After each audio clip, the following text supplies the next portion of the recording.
hemos visto algunas veces, detrás de una imagen hay una composición de tonalidades en cuanto a rojos, verdes y azules, pero además están las configuraciones de iluminación que son el caballo de batalla de todo artista Photoshop. En esta imagen, para poder comprender dónde están las imágenes, la voy a duplicar y ahora el siguiente paso que voy a hacer es aplicar un filtro de desenfoque gaussiano muy intenso. Una vez que lo tengo conseguido, convierto la imagen en blanco y negro. Esto me da una referencia exacta de por dónde andan lo que se llaman los mapas de iluminación. Aquí evidentemente tengo una zona muy clara, aquí tengo unas zonas más oscuras y aquí tengo unas zonas de grises. En este desenfoque se puede apreciar aparentemente cuál es la diferenciación entre unas y otras zonas. Es una forma de hallarlo como otra cualquiera. A esto le vamos a llamar mapa. La herramienta que nos lleva hoy es la creación de un efecto como mate dentro de la propia imagen. Es un efecto bastante artístico, algunos de los filtros de Instagram los utilizan, pero nosotros lo vamos a hacer de una forma mucho más personalizada. Para ello voy a desconectar esta capa porque ya realmente no nos hace falta y voy a duplicar la capa de abajo para mantener una original como es debido. A la capa de arriba, para que no sea un método destructivo, es decir, podríamos venirnos aquí a imagen y en ajustes poder hacerlo, pero no lo vamos a hacer desde los ajustes de exposición, que es la herramienta que voy a explicar, sino nos vamos a ir a las máscaras de ajuste o capas de ajuste también, y vamos a ir a exposición, una herramienta quizá poco utilizada, pero que tiene una serie de funciones que nos pueden ayudar a conseguir lo que quiero. Aquí hay una herramienta que es el desplazamiento, el offset, es decir, hacia dónde se van a desplazar los paquetes de iluminación.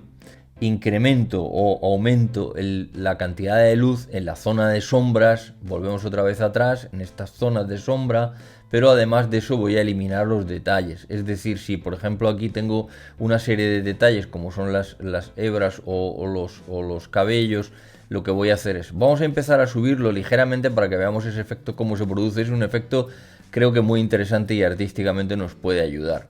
Una vez que he hecho eso, desplazando el manejador de desplazamiento hacia la derecha, tanto como yo desee, depende del efecto de mate que quiero crear, tengo uno que se llama la corrección de la gama, que no es otra cosa que incrementar los valores en las zonas oscuras.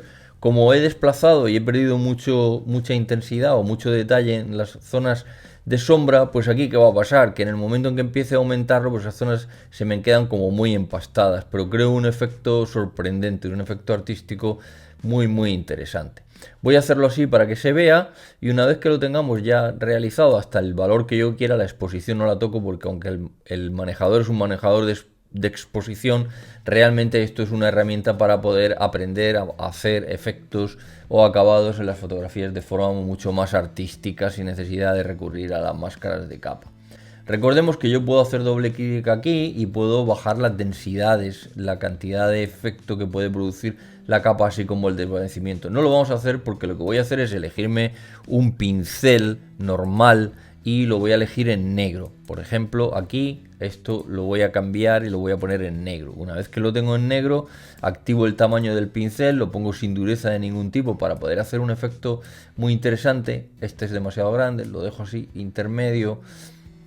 Voy a tocar fuera y lo voy a hacer pulsando un atajo de teclado, que es mucho más fácil, pues veo el tamaño. Este es un tamaño que me va muy bien y ahora yo puedo intensificar o aumentar la luz justo de esa zona y que el resto de la imagen se me quede en la tonalidad que yo pretendía, que es la tonalidad que he hecho utilizando la herramienta de exposición. Poco a poco he intentado ocultar una parte, que es esa parte que está en el centro de la cara, que es la que está aquí en esta imagen. Y aquí tengo un antes y un después, donde he dejado mate toda la parte de fuera, el centro le he dado un poquito más de iluminación y un efecto, como decía, bastante interesante. Ya mi siguiente parte sería recortar la imagen si quiero darle otras proporciones, pero aquí sería el final del ejercicio.